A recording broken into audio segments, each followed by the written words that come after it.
tutorial. Saya harap akan ada wakil kumpulan lah. Kalau boleh ada 3 orang wakil akan follow up dengan saya sebab saya nak bagi link untuk register bagi each of you. So kita akan ada insyaAllah lebih kurang 99 orang pelatih nanti akan saya registerkan secara automatik di dalam iTest supaya nanti assignment, nota dan sebagainya akan boleh dapat dilihat situ. Baik. So now we are going to interpret the data that we already run before, which is named as the what we call it as score. This is an example of the score that we have, and I'm going to give you some insight how you want to interpret the data. So first one, we have the skewness, kurtosis, Kolmogorov, Smirnov, and Shapiro-Wilks.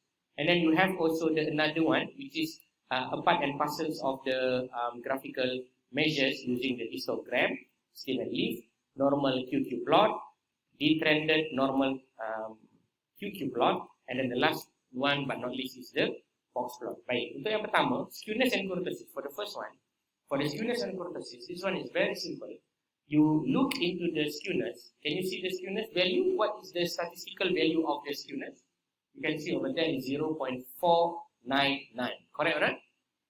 0.499. You can also refer to your computer. You got 0.499. And then you can see over there, we have the standard error of the skewness. What is the standard error of the skewness? 0.249. Okay? So the formula, ulama-ulama statistik bagi tahu.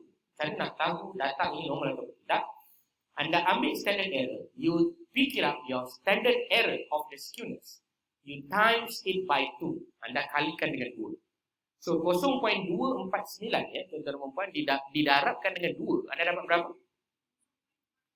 0.489. Betul tak? Jadi jika anda dapati 0.489, whatsoever the standard error times by 2 is much more higher than your statistical skewness, then you can conclude your data is normal. In this case, 0.249 times by 2, you will get something to do with 0.41. 0.489, betul tak? It is bigger or lower than the 0.499? Bigger lah sangat, Dia tak bigger kan, betul? 0.49, 0.49 kali 2, berapa kamu dapat? 0. berapa? 0.9. 498. 498 dengan 499, mana lebih besar? 0.499 besar kan? Tapi ini boleh dikatakan hampir sama lah, hampir sama ataupun lebih besar daripada. So, dengan kata lain, kalau tanya saya, data ini nampaknya adalah data yang normal. Boleh diconsider sebagai normal. That is the first argument apabila anda menggunakan skewness ataupun kurtosis. Katakan anda dapat standard error tu 0.3. Katakan 0.3. 0.3 dan kita punya statistical skewness is 0.499. Katakan ni saya ambil hypothetically speaking. So adakah data kita normal? Jawapannya normal lah. Sebab 0.3 times by 2 anda dapat 0.6. Betul tak? 0.6 is more than 0.499. Therefore the data is normal. Macam ni pun samalah. 0.498 and 0.499 dia lari sangat-sangat kecil lah, halus lah kan.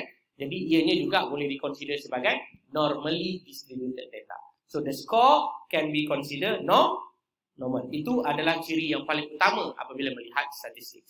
Kedua adalah melihat kepada test of normality berdasarkan Kolmogorov dan Shapiro. Jika anda lihat, we have the SIG. SIG is the p-value. Apa dia? P-value. If you find out that your p-value in this case is 0.0000 something, it must be more than alpha. Kalau anda dapati nilai SIG kamu adalah lebih besar daripada 0.05, it is much more bigger than 0.05, which is your p-value ataupun alpha, maka data ini akan dikatakan normal. Macam ini tak normal lah kan? Sebab nilai dia adalah kurang daripada 0.05. Kalau normal, dia sepatutnya berapa? 0.05 dan ke atas. Kalau dia lebih, maka dia akan jadi normal. So dalam kes ni dia normal tak? Tak normal. Apa benda ni? Tadi skewness kurtosis kata okey. Sekarang kata tak okey. Okey, mengikut ulama-ulama mazhab statistik, mereka berpandangan any evidence, mana-mana contoh dan juga evidence, bukti yang menunjukkan adanya bukti dia normal, maka data ini dikira normal. Faham Mana-mana. So ada setengah ulama nak ada satu daripada normality test yang dalam statistik dan satu lagi dalam grafik. Ada setengah ulama nak mana-mana. Ada. Kesimpulan dia, anda nak ikut yang mana? Kesimpulan dia, researcher boleh ikut mana-mana ulama yang dia nak ikut lah. Faham? Anda boleh ikut. Jangan tak ikut mana-mana ulama. Sudah. Itu namanya ular dalam semak. Okay, next one. Histogram. Dan kalau kita lihat kepada yang kedua adalah elemen grafik. Kita ada banyak elemen grafik. Saya akan share dengan tuan-tuan dan puan sekarang. Macam mana cara nak tengok data ini normal atau tidak. So the first one, we go to the histogram. The histogram will be tabulated quite nicely. Betul? Dia akan ada center kat tengah. Dan dia akan ada spread dekat hujung. Tetapi, nampak sangat dekat hujung kanan dan kiri itu ada extreme values. Tapi dia masih lagi diconsider sebagai normal lah. Bagi pandangan mata kasar saya, dia sengit ke tak sengit? Dia tak sengit. So, yang ini juga dinamakan contoh evidence yang menunjukkan data ini normal. Okay, untuk stem and leaf, to read the stem and leaf, you must tilt your head. Apa maksud tilt? Anda kena pusingkan kepala anda. Pusingkan kepala tuan-tuan dan puan 90 darjah. Ada dua cara lah, nak pusing kepala ataupun nak pusing komputer. Ulang. Nak pusing kepala pun boleh, nak pusing komputer pun boleh. Ikut mana yang senang. Kalau dia berbentuk seperti bell shape, apabila anda memusingkan kepala tuan-tuan dan puan, maka itu juga dikira sebagai normal. So yang ini normal ke tak normal? Normal Okay, itu contoh dia. Okay, next. Normal QQ plot. Normal QQ plot, dot yang ada tu mesti berada di dalam ihdinas siratal mustaqim. Dia berada di jalan yang lurus. Ya? Dia berjalan yang lurus ke tidak? Hampir lurus. Apa dia? Hampir. Sebab apa? Ada beberapa data yang keceper. Apa dia? Keceper sebab dia jauh daripada data-data yang lain lah. So kita bolehlah dikatakan normal. Tapi tak berapa normal sangat lah. Sebab ada data yang jauh daripada center. Okay, next.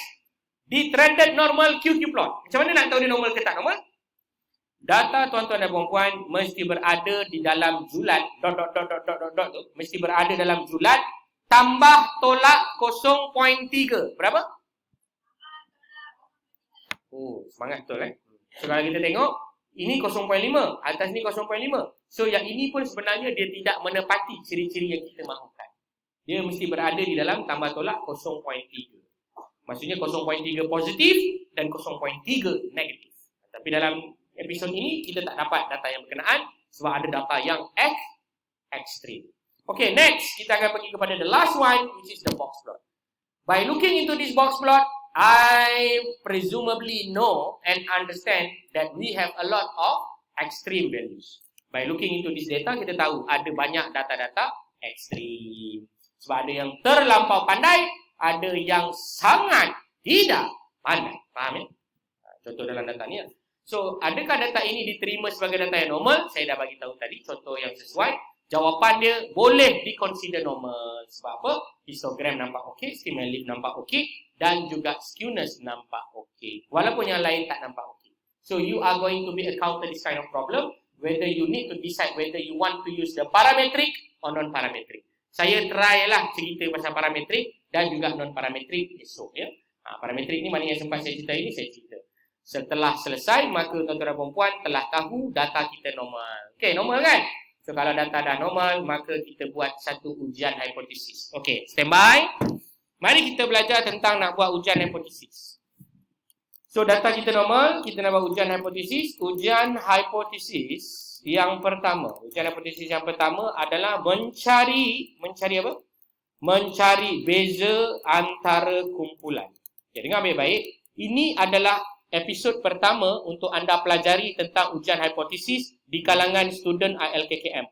Anda wajib tahu dan mahir menggunakan computer application to determine whether there is a different or there is no different. Statistically lah. Maksudnya anda mesti tahu secara statistik whether there is a different or there is no different. Untuk menjalankan ujian hipotesis, anda kena kenal dua perkara yang utama. Yang pertama dinamakan sebagai hipotesis null dan yang kedua dinamakan sebagai hipotesis alternatif ataupun hipotesis penyelidikan ataupun research hypothesis. Setakat ni jelas? Apa maksud hipotesis null, tuan-tuan dan puan-puan?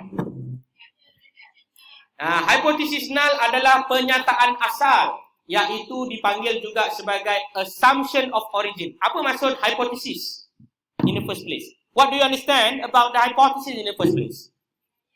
Hippopotamus, badak air. Jangan samakan hippopotamus dengan hypothesis, is different. Okey, ingat baik-baik ya tuan-tuan dan puan-puan, jika saya dapat kongsikan kepada anda tentang nota-notanya, maka tuan-tuan dan puan-puan dipersilakan untuk fokus. Boleh dipersilakan untuk fokus hipotesis. Baik. Hipotesis ini secara umum melibatkan dua assumption. Dia adalah sebenarnya testing of assumption. Testing of assumption. Apa maksud testing of assumption? Menguji andaian. Pandai, saya suka jawapan tu. Menguji andaian. Dan andaian anda yang terlibat di dalam anda punya syllabus dan curriculum, the only two reason that you learn about the hypothesis testing is because you need to know whether there is a different or there is no different. That one is the first one. And then the another one is there is an association or correlation or not. Itu adalah speed sebenar saya mengajar. Faham? Itu sebab kalau anda faham, kenapa hari ni macam banyak yang mengantuk, sebab saya tak pergi ke speed itu. Itu panggil speed asal saya. So, null saya apa? Kelajuan bercakap adalah bersamaan dengan sekian. Itu saya punya null. So, hipotesis alternatif saya adalah melebihi ataupun kurang daripada kelajuan asal. Itu contohlah. Baik, itu yang pertama tuan-tuan kena faham tentang assumption of origin. Testing of assumption. Yang pertama adalah testing of assumption mengunci andaian. Andaian anda ada dua, iaitu andaian dalam bentuk berbeza ataupun tidak. Dan yang kedua adalah berkaitan ataupun tidak berkaitan. Ataupun tidak berkaitan. Baik, kita mulakan yang pertama. Hipotesis ni akan ada dua, anda akan tahu. Pertama, null tadi saya dah bagi tahu. Dan yang kedua adalah alternatif. Okey, secara umum apabila kita kata null hypothesis, dia adalah andaian asal. Andaian asal Assumptions of origin. Okey, contohnya origin. Contohnya kalau kita ambil dalam konteks yang kita telah pelajari hari ini, so apa yang anda dapat buat kesimpulan? Ataupun apakah anda punya contoh yang sesuai anda gunakan So kita ambil contoh yang paling mudah. Apakah dia punya soalan?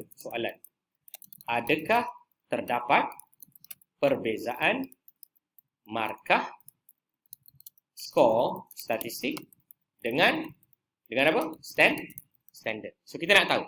Standard tadi saya dah bagi tahu berapa mean dah standard? 65, betul? So kita nak tahu, is there any different or is there any no difference? So null hypothesis kita akan kita membuat andaian asal lah, iaitu apa andaian asal kita? Tiada apa yang diandaikan. Salah. Tiada perbezaan mean bagi skor apa dah? Skor statistik dengan standard. Okey, faham? Yang kedua, kita punya alternatif kita akan kata apa? Terdapat perbezaan mean bagi skor statistik dengan standard. Okey, ini adalah ayat-ayat perkataan. Baik. Untuk memahamkan lebih sedikit kepada tuan-tuan dan puan-puan sekalian, maka ada bagusnya jika saya tunjukkan cara statistiknya bermula di sini Okey, saya kena tunjukkan benda ni. Okay, kalau tuan-tuan dan puan-puan perhatikan pada slide sekarang ini, saya tunjukkan sekarang pada slide yang ke-17. Apabila kita mengatakan mengenai ujian hipotesis ini, maka tuan-tuan dan puan-puan kena jelas betul-betul tentang apa itu null dan alternatif Okay, ini awak punya data lah hari ni Okey, kita ada HO ataupun H null. Okey, kemudian kita ada HA ataupun alternatif ALT saya letak alternatif. Secara statistik dia, kita akan tulis dalam bentuk huruf statistik maknanya mu sama dengan 65. Apa maksud mu? Mean populasi. Jelas? Maknanya semua orang yang ada dalam kelas hari ini, saya akan kumpulkan anda punya markah statistik, kemudian saya akan test against the standard. Apa standard saya? 65. So saya akan buat assumption tidak ada perbezaan markah yang saya kumpul 99 student ni dengan standard yang ditetapkan oleh KKM. Itu contoh saya punya null. Dalam bahasa statistik yang ditulis seperti pada layar sekarang. Mu is equal to 65. Faham? Lagi satu, saya ada alternatif mu is not equal to 65. Maksudnya apa? Ujian statistik yang kita buat tadi menunjukkan anda semua adalah tidak sama dengan 65. Okay? So saya nak tanya, bila saya kata tidak sama dengan, ada tak saya kata mana yang lebih? Awak punya markah lebih daripada standard ke? Awak punya markah kurang daripada standard? Ada saya cakap begitu? Oleh itu, ini dinamakan ujian hipotesis tanpa arah ataupun tidak terarah, ataupun dengan nama lain non-directional hypothesis. Jelas? Sebab saya hanya kata terdapat perbezaan. Saya tak cakap lebih besar ke atau lebih kurang. Betul? There is no different or there is a different. Okey, itu dipanggil sebagai ujian hipotesis menggunakan maklumat ataupun formula statistik. Now, kita nak belajar macam mana nak tulis dalam perkataan yang orang boleh faham. So, orang lebih faham ni yang lebih penting. Tapi sebelum anda cerita pasal orang lebih faham, anda kena faham dulu nilai statistiknya. Iaitu, we are going to compute every number single cases inside this class and then we want to compare it against the standards. If your standards is equal to the standard or the mean population here is equal to the standards, that means we not going to reject the null. Maknanya, null dia adalah sama lah. Maknanya kita akan kata, kita punya mean populasi semua yang ada dalam kelas ni adalah lebih kurang dengan standard.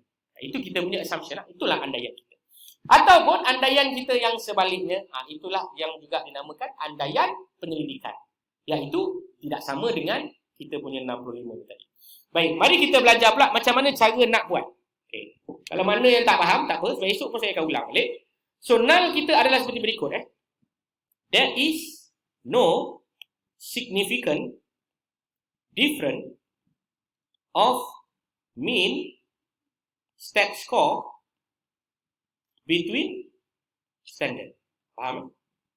Maknanya tidak terdapat perbezaan antara mean ujian statistik dengan standard. Itu adalah kita punya apa? Hipotesis null. Faham ya? Faham ke tak faham? Faham ya? Okey, saya bagi satu contoh lain. Cuba contohkan dengan BMI standard dalam Malaysia. So, apa yang kita akan kata? There is no significant difference of the mean BMI ILKKM Kuala Pilah dengan mean BMI standard negara Malaysia. Faham? That's all, right? Okay, what about the alternative? Alternative kita akan kata apa dia? There is a significant difference of mean standard score, statistical score between standard. So, maknanya terdapat perbezaan dengan standard. Okey, itu adalah asas kepada nak membuat ujian hipotesis. Ini yang dipanggil sebagai step 1. Apa dia? Step 1. Step 1 mesti jelas. Kalau anda terkial-kial nak tentukan differences ke ataupun association ke ataupun correlation, usahlah demikian. Sebab ada dua je hipotesis anda akan buat. Nak cari beza ataupun nak tentukan ada perkaitan. Itu dua sahaja yang anda akan belajar selama-lamanya anda menjadi graduan ILKKM. Jelas? Saya ulang lagi sekali. Ada dua je. There is a different or there is a correlation or there is an association. Itu je yang anda akan tahu. Yang lain tu, there is a significant model fit, there is a significant linear regression whatsoever. Itu semua anda belajar kat sekolah pondok. Dekat sini anda belajar ini dua sahaja. Different dan lagi satu adalah correlation. Okey, jelas? Itu adalah step yang pertama. You must know your null and also your alternative. So, untuk concludekan anda punya null dengan alternatif ni, maka tuan-tuan dan puan-puan kena betul-betul faham tentang perkara berikut, iaitu hipotesis alternatif. Dia ada dua jenis ya. Jenis yang pertama dinamakan directional. Apa dia? Directional maknanya ada arah. Contoh. Mean ILKKM Kuala Pilah lebih besar daripada 65. Ini menunjukkan ada arah. Sebab apa ada arah?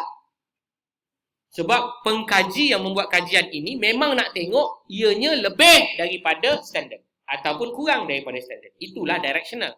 Sebab siapa yang buat hipotesis alternatif?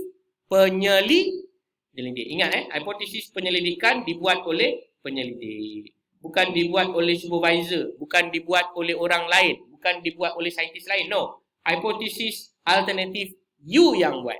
That's why kalau tanya saya, ini ada perbalahan di antara ulama-ulama dalam menulis tesis. Awak nak tulis hipotesis null ke hipotesis alternatif dalam tesis? Awak tulis apa? Kalau tanya saya tak akan tulis dua-dua. Saya tulis satu saja, iaitu hipotesis alternatif. Sebab examiner nak tahu awak punya directional ke non-directional. Itu je. Tak payah tulis dua-dua. Kalau tanya saya. Tapi benda ni berbeza daripada ulama' dengan ulama' yang lain. Jelas ya? Jadi, follow lah. Mana yang anda kena follow, anda follow. Ya? Tetapi secara dia begitu. It's either you talk about your hypothesis alternative only, or someone also being suggested that letak dua-dua pun tak ada masalah. Cuma biasanya kita tak letak dua-dua lah. Sebab apa? Null ni is understood. There is no difference. There is no correlation. There is no. Itu adalah secara jumhur ulama, null adalah assumption of origin. Baik, itu yang pertama, directional, dan lagi satu adalah non-directional. Contoh non-directional apa dia? Min ILKKM kuala pilah adalah tidak sama dengan 65. Nampak tak? Dia punya simbol dia adalah tidak sama dengan. Yang ini adalah lebih besar dengan ataupun kurang daripada. Nampak Yang inilah contoh yang menunjukkan whether there is a difference or not between the standard based on the arah. Yang ini adalah based on tidak ada arah. So kalau kita kata there is no significant difference, maknanya kita ada kata ada different. Kita tak tahu different yang mana. Tapi kalau kita kata there is a significant higher, maknanya ada arah. So ingat, kalau dalam statistik analisis sekejap lagi, kita akan tengok SIG. Apa maksud SIG? P-value. Apa maksud P-value? Kita kena tengok arah dia. SPSS akan run untuk two tail. Apa dia? Two tail. SPSS secara umum akan run for two tail. Two tail maknanya dua hujung, dua kemungkinan. Dengan kata lain, dia akan menuju kepada analisa secara tidak terarah. So kalau anda nak bagi dia terarah, anda nak buat kajian yang terarah, anda perlu bahagikan dengan dua lah berapa dapatan yang anda dapat. Okey, itu contoh aplikasi. Nanti sekejap lagi kita akan tengok contoh yang paling mudah untuk kita amalkan bersama-sama. Okey, itu step yang nombor 1. Okey, step nombor 2 apa dia? Apakah step nombor 2, tuan-tuan dan puan-puan? Boleh tengok dalam nota ya. Kalau siapa yang lost World of Tambun dan berada di world yang lain, anda boleh kembali kepada World Disneyland. Okey, saya tunjukkan kepada tuan-tuan dan puan-puan sekarang hypothesis testing seperti yang saya tunjuk ini. Maka kita boleh buat sama-sama. Contoh hypothesis testing. So I'm going to test. That is okay. The problem is very basic. Know the score stack with the standard. So saya nak tanya, data ni normal tak normal? Saya nak tanya ni, data ni normal ke tidak? Data DV kita adalah normal. Bagus.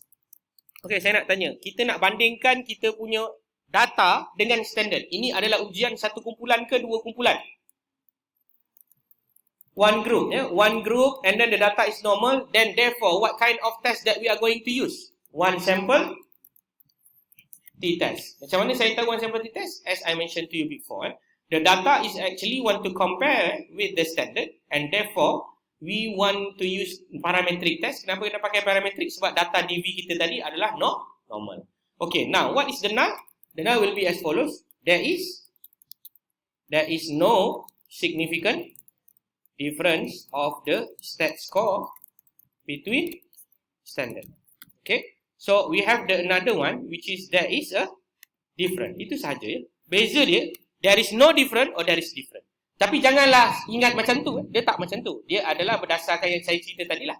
Mu is equal to, maknanya kita kata kat sini, mean equal to mean standard. Faham ya?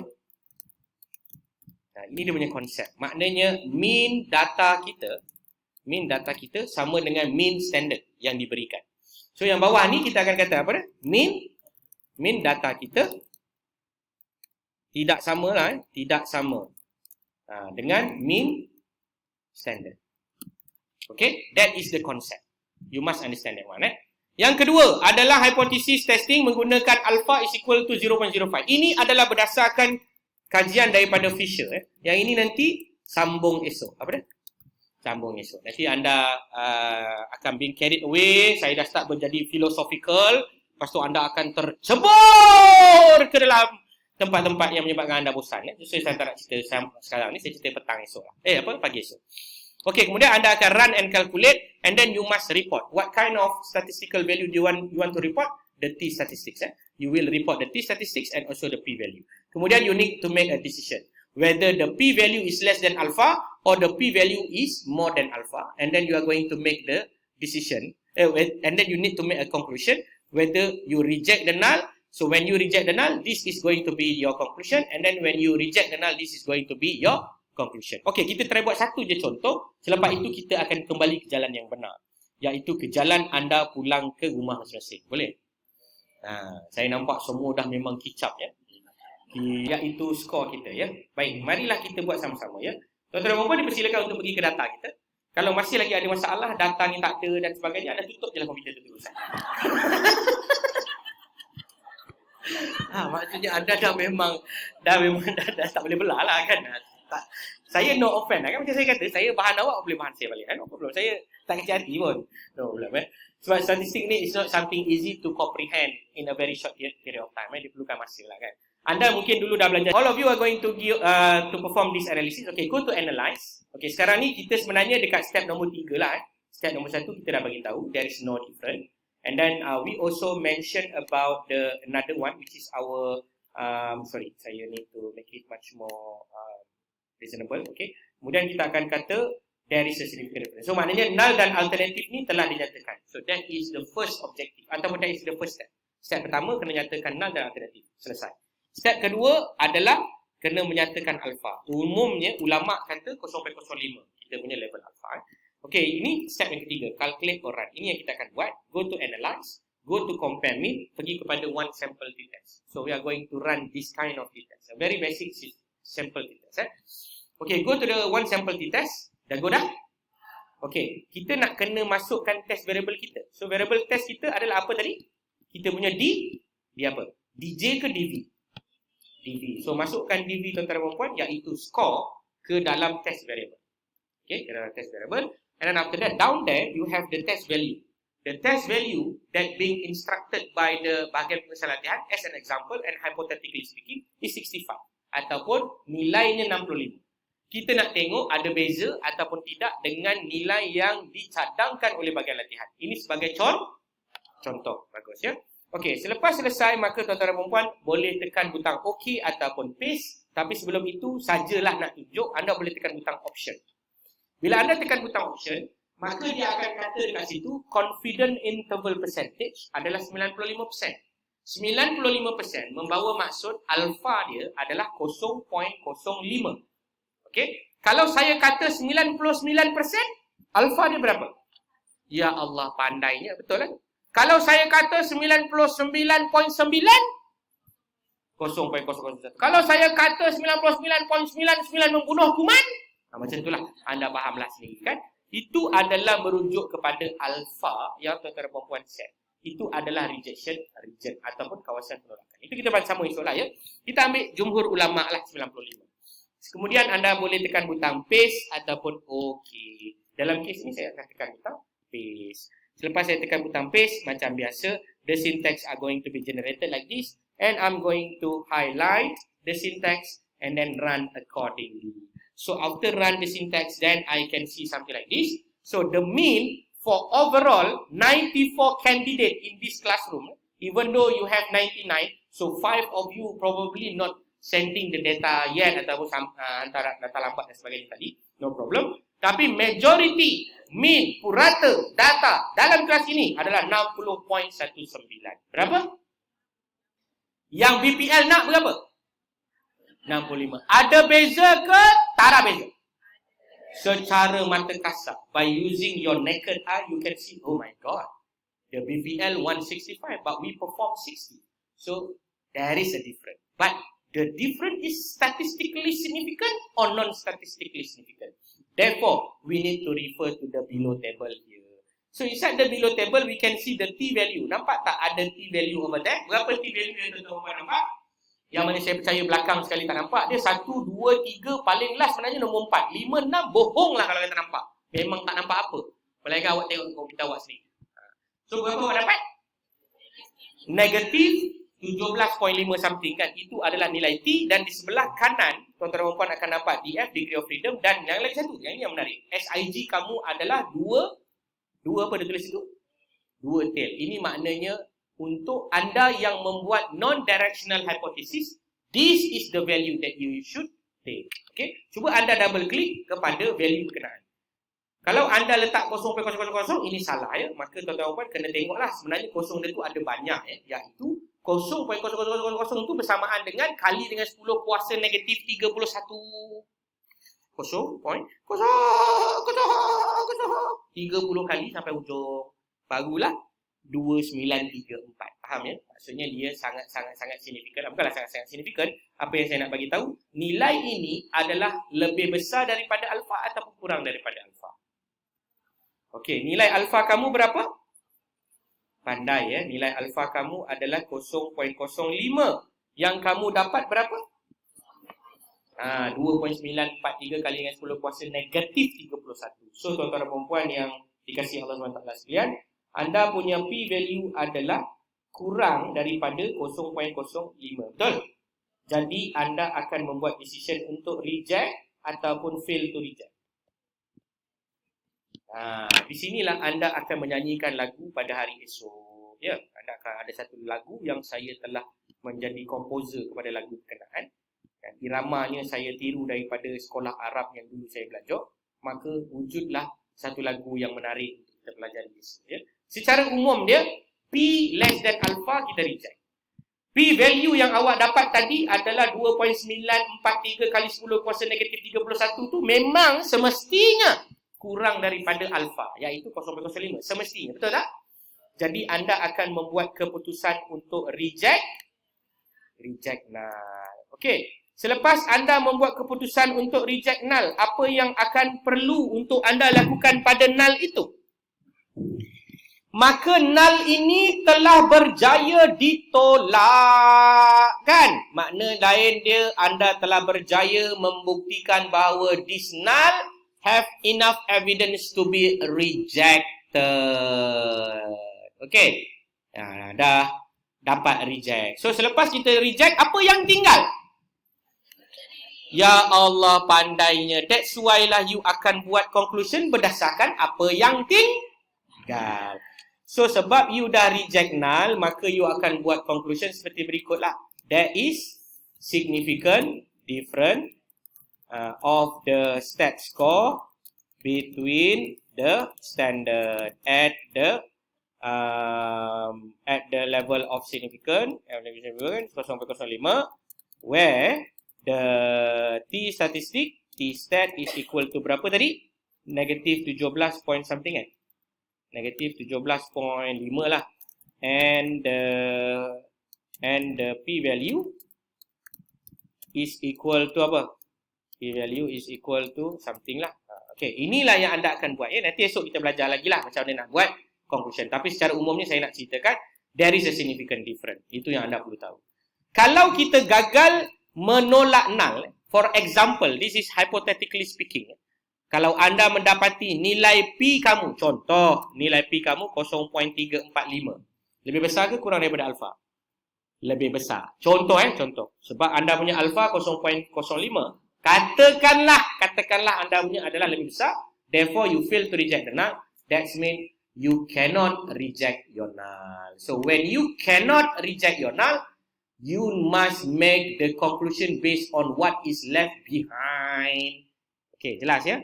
Tapi dalam kes ini, kita mendapati bahawa nilai kita adalah memang kurang daripada kita punya alpha. Therefore, we reject the null. When we reject the null is gone. Then whatever it is are going to be making a conclusion. Ya? There is no significant difference. So, macam mana kita punya final conclusion?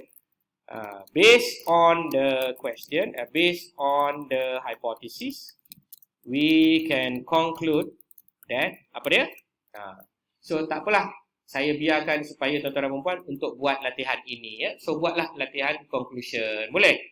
Yang mana saya tahulah dia memang tak akan dibuat. Ya. Jadi, saya buat je lah. There is a significant difference of the stat score with the standard at the level of significant. Berapa level of significant kita? P is equal to significant 0.05, where the stat value is equal to what and the P value is equal to what.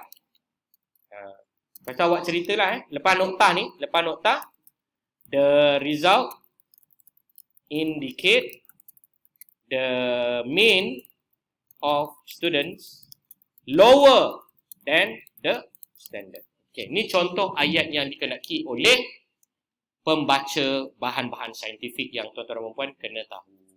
Okay, so saya just nak ingatkan beberapa perkara sebelum kita balik. This is very small and short concise ideas.